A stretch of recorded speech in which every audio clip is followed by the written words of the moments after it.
Oh. Hello, Potato, and welcome to the fourth and final part of the build of LEGO Kit 21330, LEGO Ideas Kit 038, the Home Alone house. The Mcallister house is almost complete. In fact, you could say it's livable as is. I mean, Kevin could live in there, couldn't he?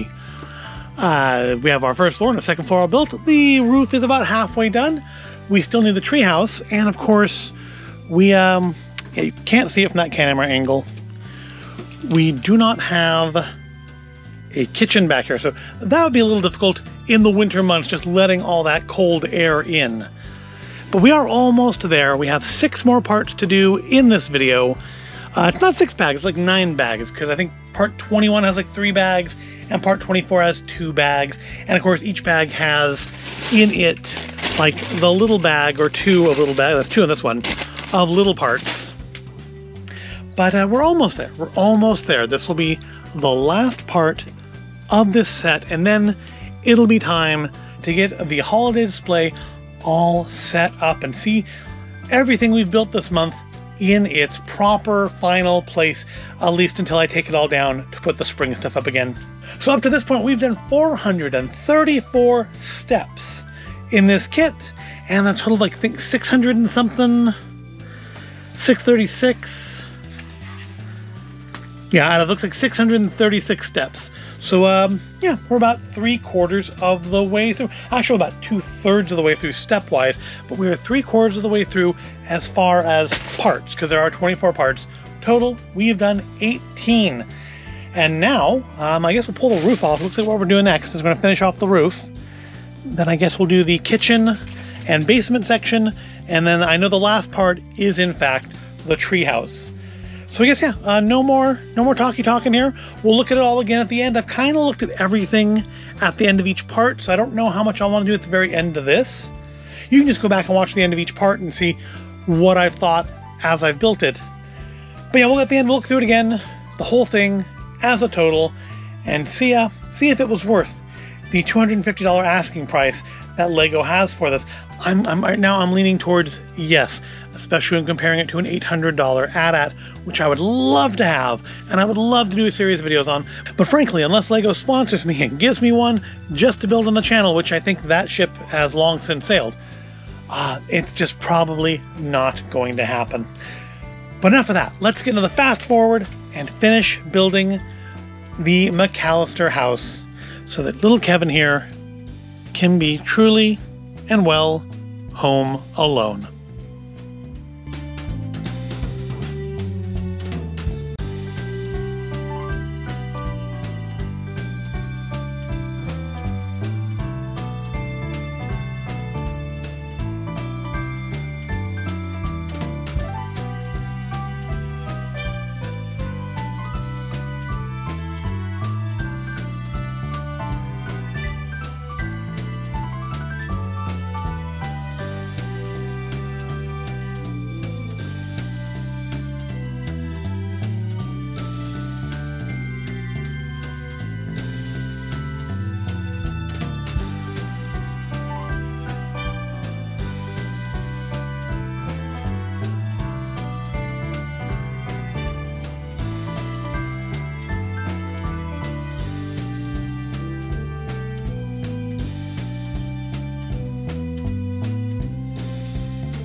And we are done. All 636 steps completed. The Mcallister House is done.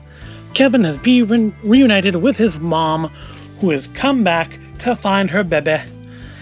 All safe and sound, having defeated the wet bandits with the help of the creepy old man who's at the back of the house, who we'll get to in a bit. So, we finished up the attic and the top floor here and the roof area. The attic flips open. Inside you can see the little fold-away couch. You can see a little stickered brick of Kevin's battle plan, you know, just like the one on the front of the instruction textbook here. Let's put that back. Got this oddly oversized gumball machine in here.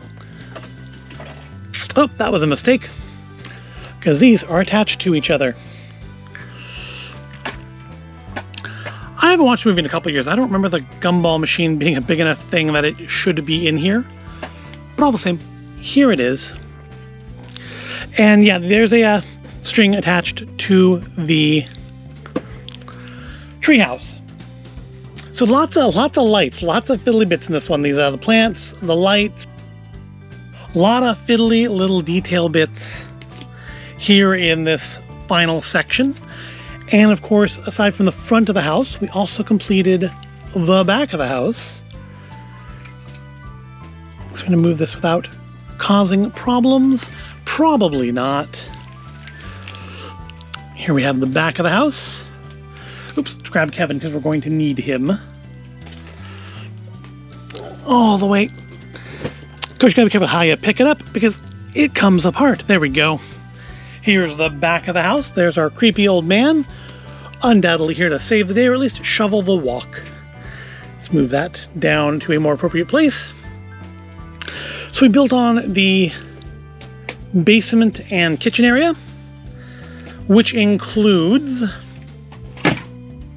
Gotta hold it by the bottom. Because if you don't hold it by the bottom, it falls apart. Alright, so it includes down in the basement, kind of a cute... Actually, I have to take top off anyways. Something I didn't realize was in here from the pictures, I guess I did see it, but I didn't realize what it was the furnace, the scary furnace, which actually has a light-up brick in it. So when it does the thing where it is going to eat him, it does actually light up in flame. And I've commented in some of these holiday videos about liking how they've reused certain pieces. And in this set, aside from, of course, the R2-D2 legs on the fireplace, we have little black sausages.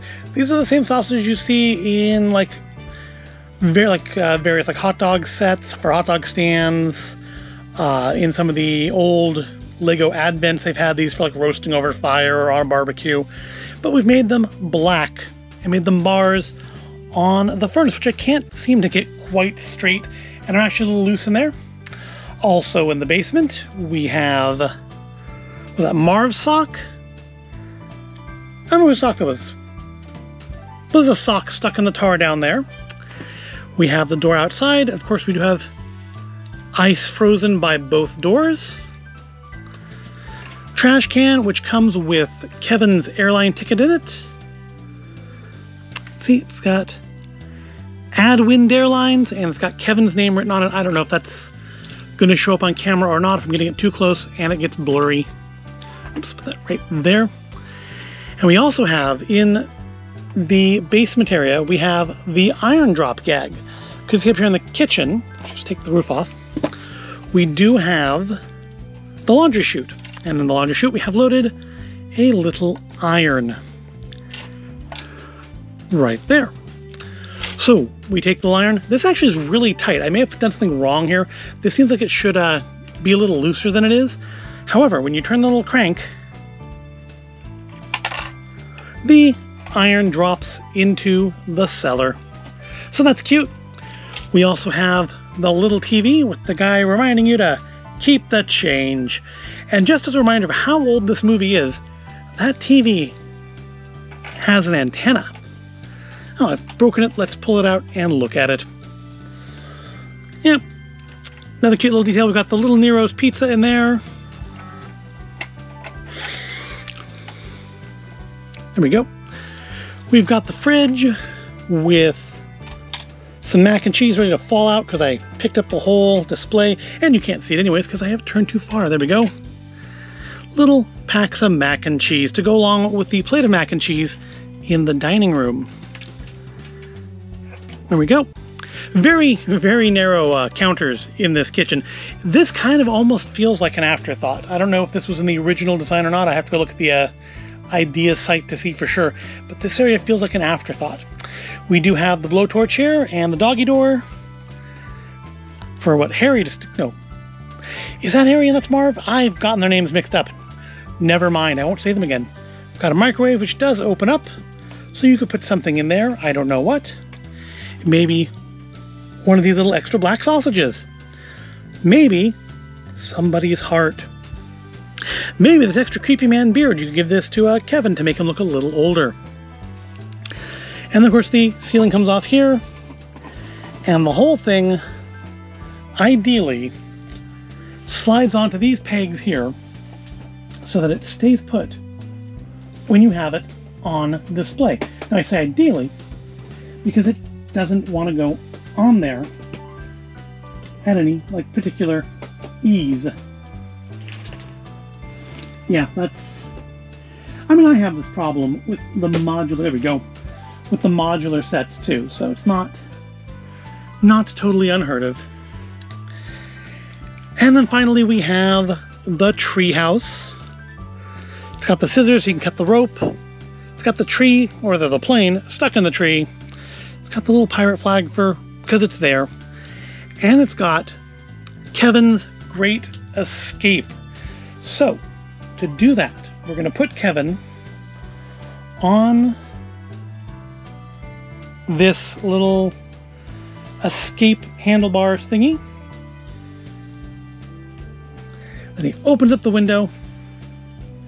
He opens right up. There we go.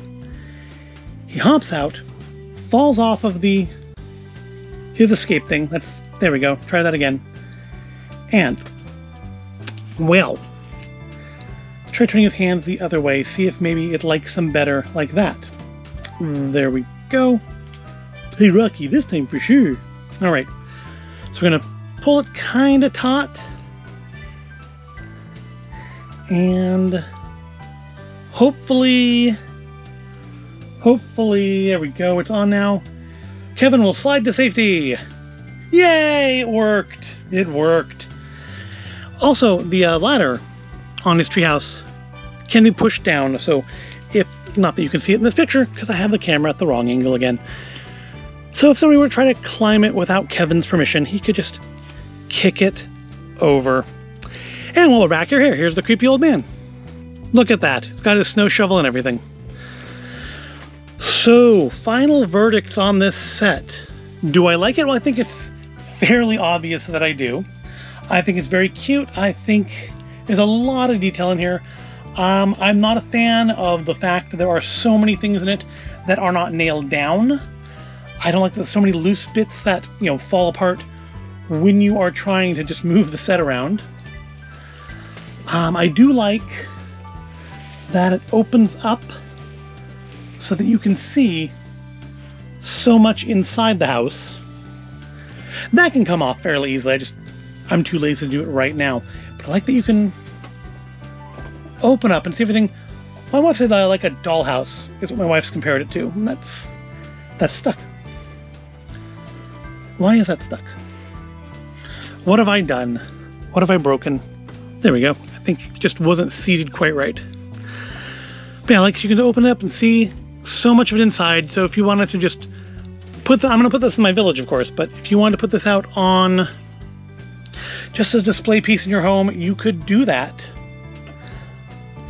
I don't like that there were so many stickers. This is a $250 set. You couldn't have printed some of these pieces. There were what? 20, 27, 28, 20, 30, 34 stickers. I mean, and some of them are duplicates because there's like 32s. 34 stickers in a $250 set. You could have printed some of this stuff. This didn't all need to be stickers. All the things in here that were printed were like soda tops and the timer on the microwave, everything else. Everything else with a graphic on it was a sticker, and I don't care for that. So many fiddly bits, but that's just part of detail. Whenever you have a really detailed set, you're gonna have lots of fiddly bits. And that's just a personal thing. That's not even an issue with the design. That's just, I have rock biter hands, and it's just difficult to do some of these things without sending pieces flying all over the place. Also, some of them are very, like, kind of delicately, these shrubs are very precariously put together. Do not touch them. But overall, I'm very happy with the set. It's gonna look nice in the Winter Village. It's gonna take up a lot of space in the Winter Village, which is why I'm not going to do the Harry Potter Hogsmeade buildings, which I kind of had wanted to do this year, but I think we're going to let that go because this, of course, costs almost 3 times as much as Hogsmeade and takes up probably a little more space than those 2 buildings would have. But overall, yes, it's very nice. It is. I would take issue with the assertion that this is the best holiday movie. It's not even in my top 10. I think I said that back in part 1. But it is a classic. It is a nice set. And I'm quite content with it now that I'm done building it. And now that I'm done building it, now I'm going to go put it in the village. And there should hopefully be some video at the end of this showing it in place. So I hope you found this at all interesting or entertaining. If you did, make sure to give the video a like. Make sure you're subscribed to the channel. Will there be more Lego in January? Oh, probably. I want to say I'm going to take a break from Lego, but I don't think I will. Did a lot of it this last month though, and there's still a couple days to go till Christmas, so there's still some more fun with our Adventures Assemble thing that we're doing every day, including another one today. I don't know if I'm putting it out before this or after this, probably before, but it was there. Anyways, I do thank you for watching, and I will see you in the next video. And again, stick around until after the closing music, and there should be at least some footage of this in place in the village.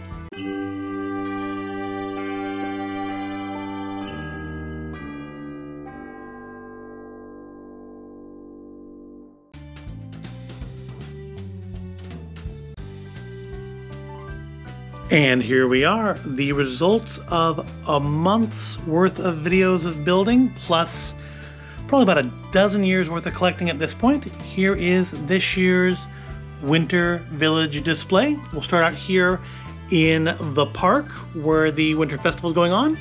You'll see we have some Harry Potter figures here from previous year's Advent Calendar videos. We have the tree lot. We have ice skaters. We have the old Carousel Set, which was kind of cool. It's one of the few things in the series that actually has like an action feature. As you can see, when you turn the little crank, the carousel does turn and the little horses rock as it goes, which is kind of cute. It is. You could buy a motor at least at some point for this. I don't know if the motors they make now still work for it. But also, if you look in here, I don't know why you can see it, but behind the little guy on the gear, that is one of those little tossing games where the figures are supposed to try and throw, I guess, studs into those little buckets as it turns. Moving along, we have the toy shop. This is actually the reproduction toy shop. They had discontinued the original toy shop before I started collecting. It was the first series, or the first set in the series, and they had dropped it before I started collecting these. So I didn't have the original toy shop, but luckily a few years back, well, probably about 6 years back now, they did a re-release. It's the only one they've done a re-release of so far. But they did a new version of the toy shop, I guess because people like me hadn't started on time. And so now I do have the toy shop. I have all the sets of at least one way or another. It's not the original toy shop, but there were some improvements. I think this one actually does look a little better than the original. Over here we have Santa's Village. You'll see our brand new sled from a couple weeks ago's videos. And everybody lined up to get the pictures of Santa. Now, one thing I realized with this particular version of Santa's sleigh is that it was too large for our little elf photographer here to stay on the ground and take good pictures. So I built him a little ice pedestal to stand on. But there's Santa's workshop, the elf clubhouse, the gingerbread house from a few years back, like 3 or 4. And then up here we have the main town itself. We have the train station and the train, which were 2 separate years worth. Back here's the fire station, the bakery, and the post office, which were like the second and third series of the winter collection. And of course, from like 4 weeks ago, there is our wreath. Like I said in that video, my wife might redo it. She did, so it could be hung up instead of the table version that I had put together, which is kind of why I put the table version together anyways, so she would have a chance to do that. Then we have like the first house set that was made for the Winter Village. This was, I think, set 4 or 5 in the series. And then over here we have this year's other editions, Santa's Visit. And next to it, of course, subject of this video, the Home Alone house. And as you can see, Kevin is in the back there swinging on the zip line, which is weird because the wet bandits are still in their van. They haven't even got out yet. Yep, that is our Winter Village. Oh, and of course, I can't neglect to mention, here we do have a battle between Elsa and the Doctor versus the Daleks, because the Doctor has to be in any display I do. Yep, that's our winter display for this year. I hope you found this month worth of videos entertaining watching me build them. And have yourself a happy holiday.